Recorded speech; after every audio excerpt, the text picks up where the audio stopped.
The morning air was cold and sharp at Elmwood High School. Students shuffled into classrooms with sleepy eyes. Unaware of the storm about to break over them, the intercom crackled, suddenly breaking the monotony of pencil scratches and quiet murmurs. A voice boomed through the speakers, its tone urgent and clipped. Attention students and staff. This is not a drill. A threat has been detected on campus.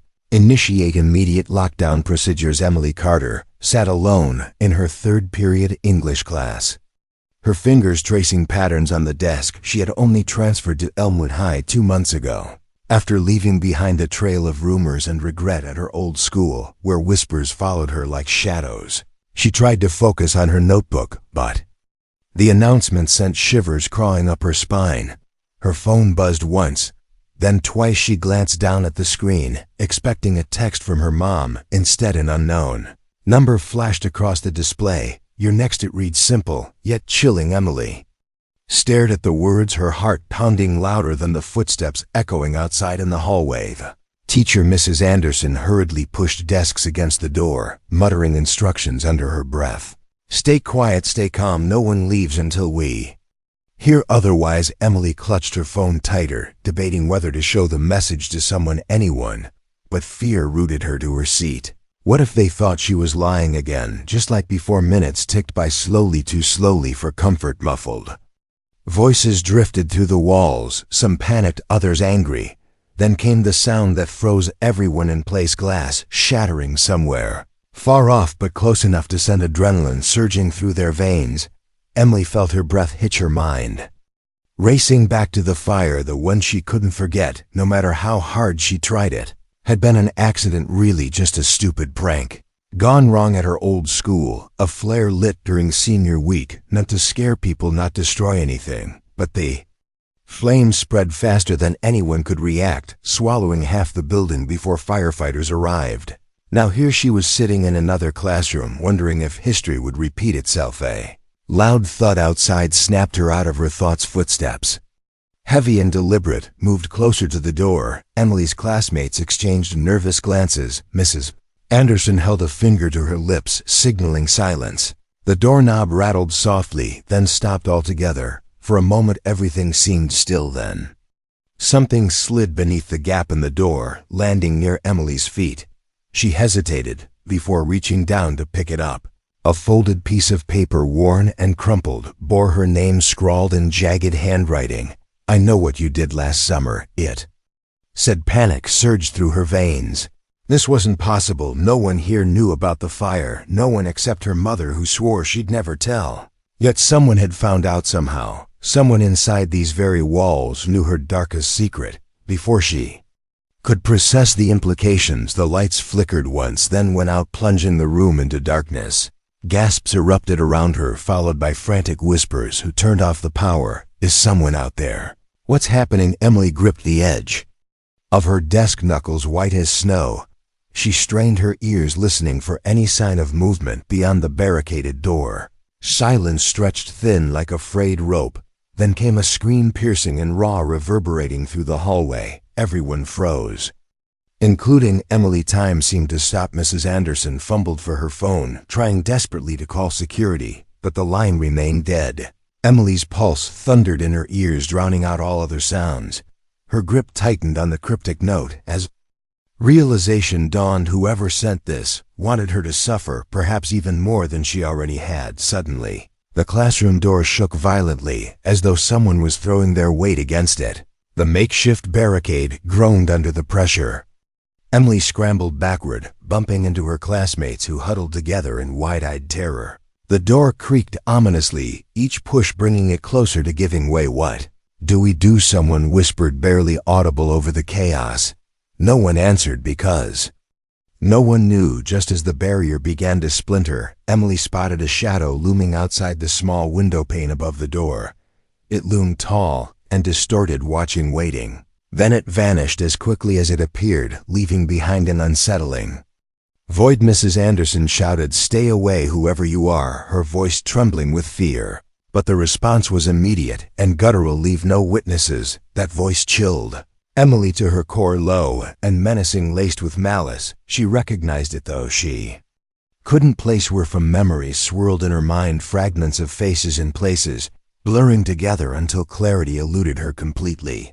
Door gave way with a deafening crash, wood splintering inward as the intruder stepped inside, backlit by faint emergency lights. His silhouette betrayed nothing except menace. Emily pressed herself against the wall, clutching the note so tightly her palms hurt. He scanned the room, methodically, his gaze lingering on each student until finally resting on her. His lips curled into a sinister smile as he advanced slowly, deliberately. Every step echoed like a death knell in the suffocating silence. Shouldn't have come here, he growled, his voice cutting through the tension like a blade. Emily swallowed hard, unable to move, paralyzed by sheer terror.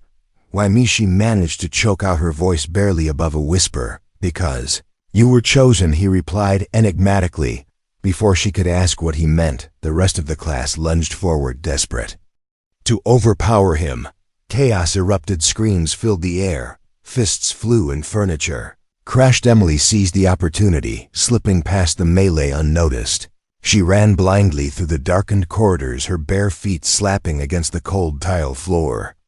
Behind her, the cacophony grew louder, spurring her onward. She didn't know where she was going, only that she needed to escape. But every turn led to dead ends, every door locked tight. Trapped and breathless, she collapsed against a wall, tears streaming down her face. Who's there? A voice called out, unfamiliar yet strangely familiar. Emily froze, recognizing it instantly. It was the same one from the intercom earlier. The same one that had announced the lockdown as the figure approached her hiding spot. She braced herself for the worst, trembling uncontrollably. Who's there? She whispered, repeating the question, hoping against hope that maybe, just maybe, she hadn't been abandoned entirely. 2 years earlier, Ridgewood Academy stood cloaked in shadows under a stormy sky. Rain lashed against the windows as thunder rolled ominously in the distance.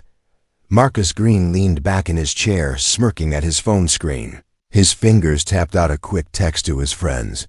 Bet this is fake too. He hit send just as the intercom crackled to life. Attention students and staff, this is not a drill. A threat has been detected on campus. Initiate immediate lockdown procedures. Marcus snorted loudly, earning a glare from his teacher, Mr. Harper, who was already bolting the classroom door. Whatever man, Marcus muttered under his breath, loud enough for his classmates to hear. This school's always overreacting. The room fell silent except for the sound of rain hammering against the glass panes. Marcus glanced around at his classmates, some visibly shaken, others trying to act nonchalant. His gaze lingered on Jake, his former best friend, who sat stiffly in the corner, refusing to meet his eyes. Jake hadn't spoken to Marcus since the incident 6 months ago when Marcus framed him for vandalism, spray painting the school gym with graffiti. Everyone believed Marcus's lies because Jake had a reputation for troublemaking. Even now, Marcus felt a flicker of guilt, but he quickly shoved it aside, telling himself Jake deserved it. As the minutes dragged on, strange noises began to echo through the hallways. Footsteps, heavy and deliberate, followed by the faint sound of glass shattering somewhere far off. Whispers spread among the students. Rumors of a masked intruder stalking the building. Teachers urged everyone to stay calm, but panic simmered beneath the surface. Marcus rolled his eyes at the hysteria gripping the room. Seriously, people, chill out, he said, leaning forward to grab his backpack. Maybe I should go check it out, see what all the fuss is about before anyone could respond. A sharp metallic screech pierced the air like nails dragging across a chalkboard. The lights flickered once, then steadied, casting eerie shadows on the walls. Marcus froze mid-motion, his bravado wavering slightly. What the hell was that? Mr. Harper stepped forward, his face pale. You will stay here, Marcus, he said firmly. No one leaves until we know it's safe. But Marcus wasn't listening anymore. His attention was drawn to something scrawled on the wall near the back of the classroom, bold red letters that seemed to glow faintly in the dim light. Payback is coming. He stared at the message, his stomach twisting into knots. The handwriting was unmistakably familiar. It matched the notes Jake used to leave in his locker, teasing him about everything from bad grades to failed relationships. Could Jake really be behind this? Was he trying to scare Marcus into confessing? Dude, did you see that? One of his classmates whispered, pointing at the message. Marcus shrugged, forcing a laugh. Yeah, right, like Jake's gonna break into the school during a lockdown. Pretty dramatic, don't you think? But deep down, Marcus wasn't so sure. He remembered the look in Jake's eyes the day he got expelled, betrayal and hurt, mixed with something darker, anger, maybe, or hatred. Either way, it was a look Marcus couldn't forget no matter how hard he tried. The room grew colder despite the storm raging outside. A low rumble shook the building, rattling the windows. Students huddled closer together, whispering frantically while Mr. Harper paced nervously, glancing at the barricaded door. Every few seconds he would pause as though listening for something beyond the barrier. Suddenly a loud crash echoed from the hallway, followed by the unmistakable sound of running footsteps. Marcus tensed, gripping the edge of his desk tightly. His heart pounded in his chest, drowning out the murmurs around him. Then came the voice, low and menacing. Leave no witnesses. Whoever it was, they were close, too close. Marcus exchanged a glance with his classmates, their shared fear palpable in the tense silence. Mr. Harper motioned for everyone to move toward the back of the room, positioning himself between them and the door. The doorknob rattled softly, then stopped altogether. Marcus held his breath, waiting for the inevitable moment when the intruder would force their way inside. Instead, there was a soft, scratching sound like fingernails scraping against wood. Then silence. It was broken by a single blood-curdling scream from somewhere deeper within the school. Everyone froze, including Marcus. Time seemed to stretch endlessly until someone finally spoke up. What the hell is happening? No one answered because no one knew. Just as Marcus began to relax, thinking maybe the worst was over, the classroom door creaked open, slowly revealing a shadowy figure standing in the doorway, backlit by faint emergency lights. The silhouette loomed tall and distorted, watching silently. Mr. Harper stepped forward, his voice trembling. Stay away, whoever you are. But the figure didn't respond. Instead, it raised an arm, pointing directly at Marcus. Your turn, it growled, the words dripping with malice. Marcus's blood ran cold. That voice, it sounded eerily familiar, yet distorted, as if filtered through static. Fragments of memories swirled in his mind. Flashes of arguments, fights, accusations, all leading back to one person, Jake. Before Marcus could react, the figure lunged forward, moving faster than anyone expected. Chaos erupted in the classroom. Students screamed, scrambling to get away from the intruder. Furniture toppled over, desks crashed to the floor. Marcus found himself pinned against the wall, his throat constricted by a gloved hand. Look at you, Marcus. The voice sneered, its tone mocking, cruel. Remember me? Marcus struggled to breathe, his vision blurring as he stared into the masked face inches from his own. Behind the disguise, he saw Jake's eyes burning with fury and pain. You set me up, Marcus choked out, his voice barely audible. You ruined my life, and now you'll pay, Jake replied, tightening his grip. In a desperate burst of adrenaline, Marcus managed to twist free, stumbling backward toward the window. He grabbed a chair, swinging it wildly to keep Jake at bay. The rest of the class watched, frozen in terror, unsure whether to intervene. Jake advanced slowly, his movements deliberate, predatory. Marcus backed up further until his shoulders hit the wall, trapped and gasping for air. He realized there was nowhere left to run. You took everything from me, Jake hissed, his voice rising with each word. My future, my reputation, everything. I'm sorry. Marcus stammered, tears streaming down his face. I didn't mean for it to go this far. Too late for apologies. Jake lunged again, tackling Marcus to the ground. The two struggled violently, knocking over chairs and sending books flying across the room. In the chaos, Marcus spotted an opening, grabbing a shard of broken glass from the floor. He hesitated for a split second, then plunged it into Jake's side with a sickening crunch. Jake let out a guttural scream, collapsing onto the floor, clutching his wound, breathing heavily. Marcus scrambled to his feet, staring down at the crumpled figure before him. Blood pooled beneath Jake, staining the carpet crimson. For a moment, the room was utterly silent. Then the lights flickered once more, plunging the classroom into darkness. When they returned, Jake was gone, vanished without a trace, leaving behind only a trail of blood and unanswered questions. What now? Marcus whispered, his voice trembling as reality sank in present-day Crestwood Prep stood pristine and polished, its halls gleaming under fluorescent lights. Mia Torres sat alone in her senior art class, clutching a silver locket that hung around her neck.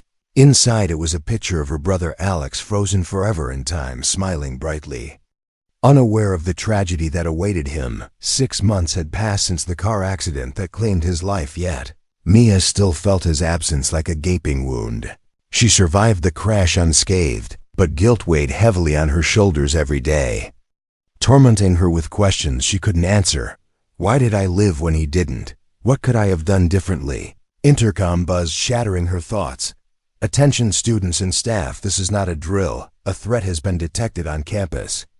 Initiate immediate lockdown procedures. Mia's heart skipped a beat as panic rippled through the classroom. Her teacher, Mrs. Bennett, hurried to secure the door, stacking chairs against it while urging everyone to stay calm. Mia gripped her locket tighter, feeling Alex's presence more vividly than ever. Strange things had been happening at Crestwood lately. Whispers echoed through empty hallways, shadows moved where no one stood. Some students claimed they'd seen a ghostly figure roaming the corridors, others dismissed it as teenage imagination running wild. But Mia knew better. She couldn't shake the feeling that something sinister lurked within these walls, something tied to her brother's death. As the minutes dragged on, whispers spread among her classmates, rumors of an intruder hiding somewhere in the school. One girl swore she saw a man in a hoodie slip into the janitor's closet. Another insisted she heard footsteps pacing above them, despite the fact that no one should be upstairs. Mia tuned out their chatter, focusing instead on the faint hum of electricity buzzing overhead. Then she noticed something unusual lying half hidden beneath a desk, a leather-bound journal, worn and weathered. Its cover bore the initials J.H. scratched deeply into the surface. Curiosity got the better of her. Mia reached down to pick it up, flipping it open to reveal pages filled with cramped handwriting entries, dated years apart, detailed bizarre occurrences at Crestwood, broken windows, mysterious disappearances, eerie chanting echoing through the night. One entry caught her eye, written in shaky letters barely legible. The victims always returned to finish what was started. Chill ran down her spine. Those words felt personal somehow, directed at her, as if the journal had been left specifically for her to find. Suddenly the lights flickered, plunging the room into darkness. Gasps erupted around her, followed by frantic whispers. What's going on? Is someone here? Mia clutched the journal tighter, her fingers trembling as she scanned the page again. That's when she realized something horrifying. The handwriting matched the notes she used to receive from Alex before he died. Notes filled with cryptic messages about unfinished business. Her breath hitched in her throat. Impossible, she thought, shaking her head. He's gone.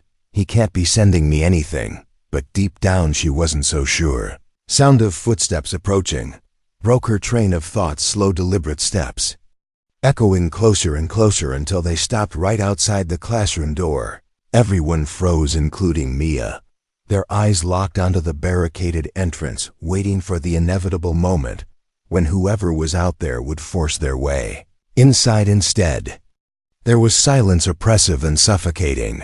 Then came a soft knock, 3 times, slow and rhythmic. Mrs. Bennett stepped forward, her voice quivering. Who's there? No response, just another knock, louder this time, more insistent. Mia's grip tightened on the journal as memories flooded her mind, fragments of dreams she couldn't explain, visions of Alex standing in the rain, calling out to her, begging her to help him. Help me, Mia whispered aloud, unaware she had spoken. Her classmates turned to look at her, confusion etched on their faces. Did you say something? One of them asked. Before Mia could respond, the door creaked open slowly, revealing a shadowy figure standing in the doorway. Backlit by faint emergency lights, the silhouette loomed tall and distorted, watching silently. Mrs. Bennett screamed, stumbling backward as the figure stepped inside. It wasn't a stranger. It was Alex, pale and gaunt, his eyes hollow yet piercing.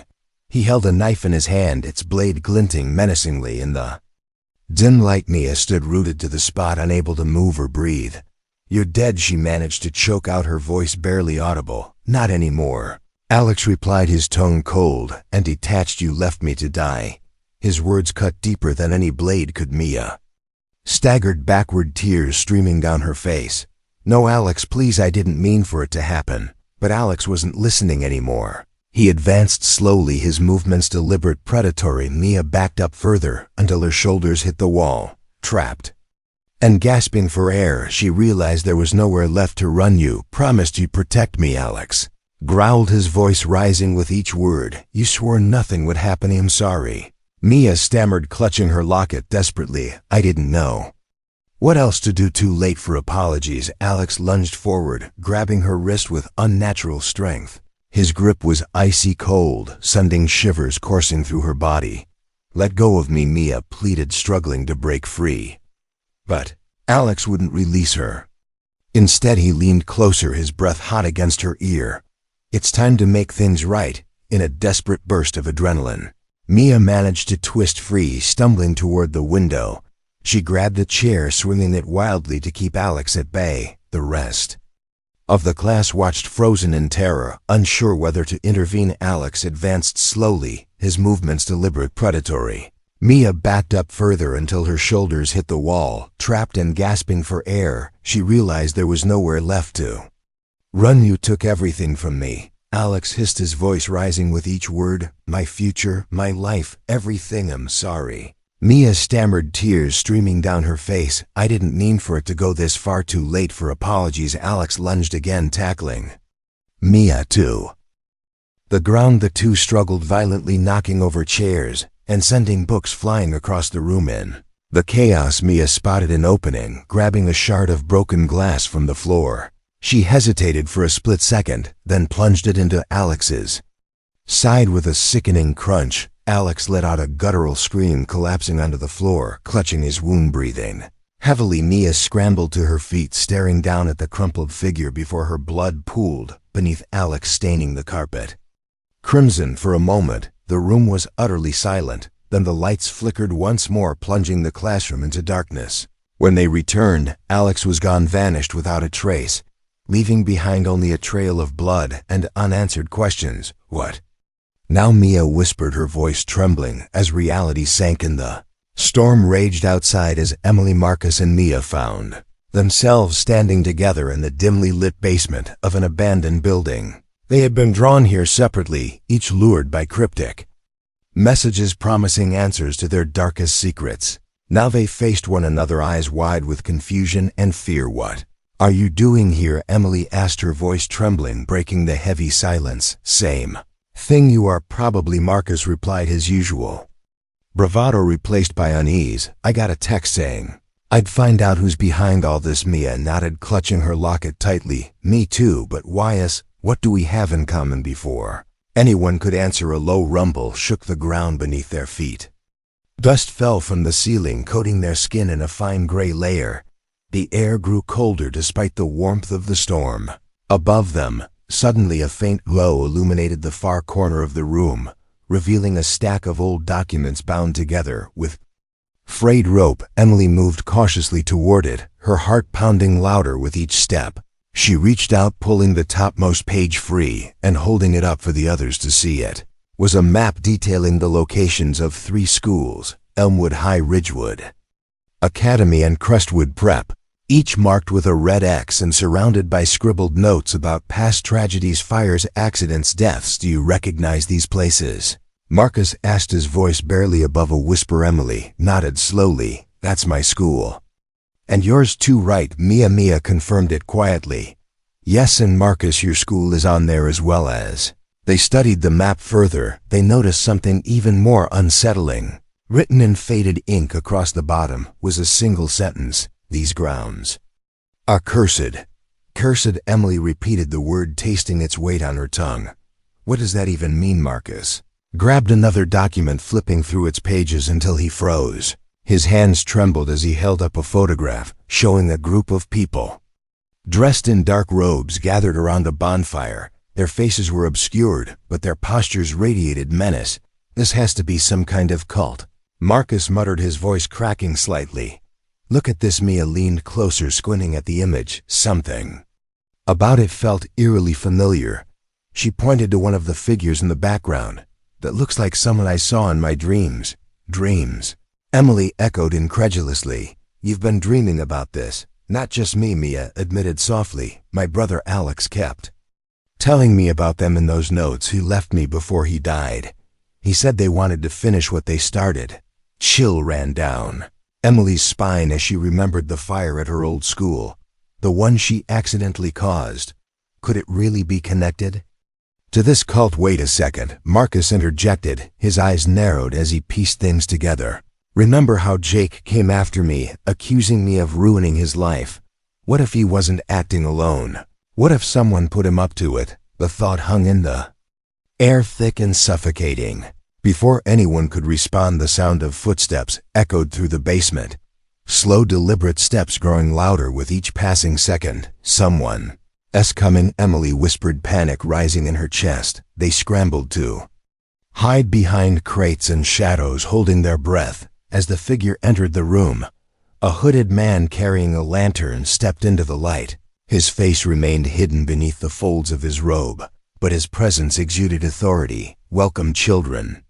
His voice boomed deep and resonant. You have been chosen for what? Marcus demanded, stepping forward despite his fear. Redemption, the man replied simply.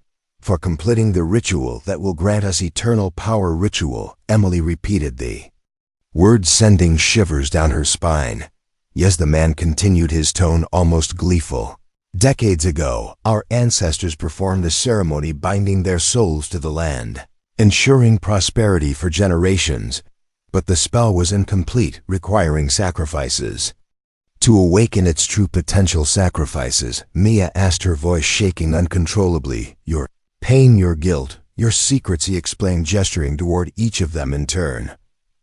All fuel for the ritual. No way. Marcus snapped, backing away. This is insane. But the man didn't stop advancing. Instead, he raised his arms, chanting in a language none of them recognized. The ground beneath their feet began to crack, glowing red fissures spreading outward like veins. We need to get out of here, Emily shouted, grabbing Mia's hand and pulling her toward the stairs. Marcus hesitated, glancing back at the map and documents scattered across the floor. We can't leave this stuff here. It's proof. There's no time, Marcus, she yelled, tugging him along. The walls groaned, ominously threatening to collapse entirely. They raced up the stairs, bursting through the door into the stormy night. Air hit their lungs like ice as they sprinted away from the building. Behind them, the earth quaked violently, swallowing the structure. Whole safe, now, Mia panted, collapsing onto the damp grass. For now, Emily corrected, her gaze fixed on the horizon, where lightning illuminated the sky. What happens next? Marcus asked, his voice tinged with dread. We expose them, Mia declared firmly. Whatever this cult is, whatever they're planning, we stop them. But how? Emily wondered aloud. How do we fight something so powerful together? Marcus answered, surprising even himself, with everything we've got. As they caught their breath, the wind carried whispers to their ears, faint yet unmistakable. Leave no witnesses. Their blood ran cold, realizing the cult wasn't done with them. Not yet. What now? Emily whispered, staring at her companions. Now we survive, Mia replied, her voice steady despite the terror gripping her heart. And then we fight, Marcus added, determination hardening his features. Storm raged on, masking their resolve. But within each of them, a spark ignited, a promise to uncover the truth no matter the cost. The survivors stood together in the ruins of the abandoned building, rain soaking their clothes, but determination burning brighter than fear. They had escaped the cult's ritual, but knew they weren't safe yet. Not until they exposed the truth. We need proof, Emily said, her voice firm, despite the exhaustion etched on her face. If we can show people what they're doing, maybe we can stop them. But how? Mia asked, glancing around at the wreckage behind them. Everything's gone, buried under the earth. Not everything, Marcus replied, pulling out a crumpled piece of paper from his pocket. It's not much, but it's something. He unfolded the map they had salvaged from the basement, its edges singed and torn, but still legible. The red X's marking their schools stared back at them like warnings. Emily traced her fingers over the symbols, feeling a surge of resolve. This is our starting point, she declared. We follow the trail, find the cult's base, and end this once and for all. The trio moved quickly, knowing time was against them. Each step brought them closer to answers but also deeper into danger. Shadows seemed to stretch longer around them, whispers carried by the wind echoing words they couldn't quite understand. They reached an old church nestled deep in the woods, its spire barely visible through the dense trees. The air felt heavier here, charged with an energy that made their skin crawl. "This is it," Marcus whispered, pointing to a symbol carved into the wooden doors, matching the ones on the map inside the church. Was dark and musty, lit only by flickering candles arranged in a circle at the center of the room. Figures cloaked in black robes stood motionless, their faces obscured. A low chant filled the space, vibrating through the walls. "We're too late," Mia breathed, her grip tightening on the silver locket around her neck. "No, we're not," Emily countered, stepping forward boldly. Her heart thundered in her chest, but she refused to back down. Chanting stopped abruptly as the figures turned toward them. One stepped forward, lowering his hood, revealing a face none of them recognized, yet somehow felt familiar. "You shouldn't have come here," he growled, his voice dripping with menace. "Why are you doing this?" Marcus demanded, his fists clenched. "What do you gain from hurting innocent people?" "Innocent?" He spat the word like poison. "None of you are innocent. You carry guilt, shame, secrets. These fuel our power." Mia stepped forward, tears streaming down her face. "My brother didn't deserve to die. Your brother chose his path just as you will choose yours," the man replied coldly. "Enough," Emily shouted, her voice cutting through the tension. "Like hell we'll let you keep destroying lives." With that, she lunged forward, grabbing one of the candles and hurling it at the Pia nearest figure. The flame caught the edge of his robe, igniting it instantly. Chaos erupted as the cult members scrambled to extinguish the fire. Marcus seized the moment, grabbing another candle and swinging it wildly, forcing the figures to retreat. Mia joined in, using her locket to deflect blows aimed at her head. Together they fought with desperation born of survival. Leader watched from the sidelines, his expression unreadable.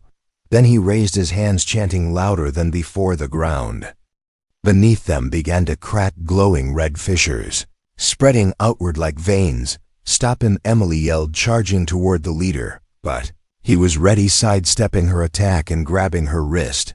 His grip was icy cold, sending shivers coursing through her body. "It's over," he hissed, raising a dagger high above his head. Before he could strike, Marcus tackled him, sending both crashing to the floor. The dagger skittered across the stones, clattering to a stop near Mia's feet. She picked it up, hesitating for a split second, then plunged it into the leader's side. With a sickening crunch, let out a guttural scream, collapsing onto the floor, clutching his wound. The chanting ceased, replaced by silence so profound it felt deafening. "Is it done?" Mia asked, her voice trembling as she looked around the room. "For now," Emily replied, kneeling beside the fallen leader. His breathing was shallow, fading with each passing second. "Why?" Marcus asked, staring down at the man.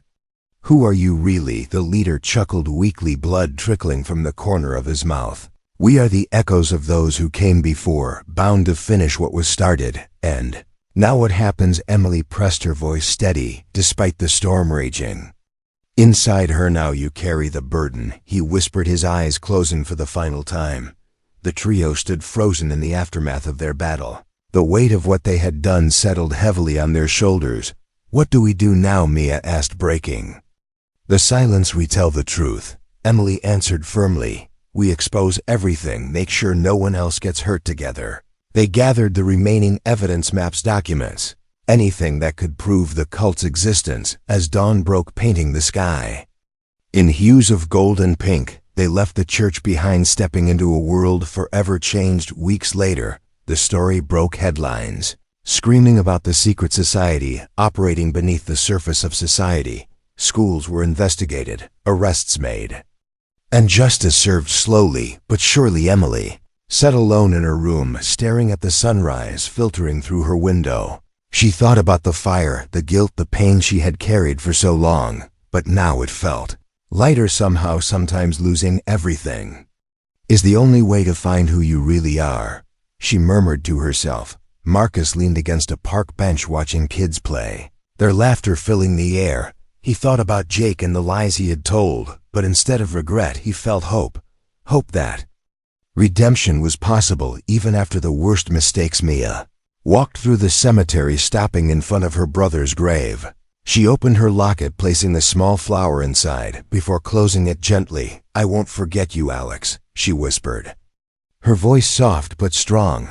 "I'll make sure your death wasn't in vain." As they went their separate ways, each survivor carried scars, both visible and invisible. But they also carried strength, resilience, and the knowledge that even in the darkest moments, light could prevail. The past, it ever truly dies, the wind seemed to whisper, carrying their stories forward into the unknown. And with that, the survivors embraced their futures, ready to face whatever came next. The end.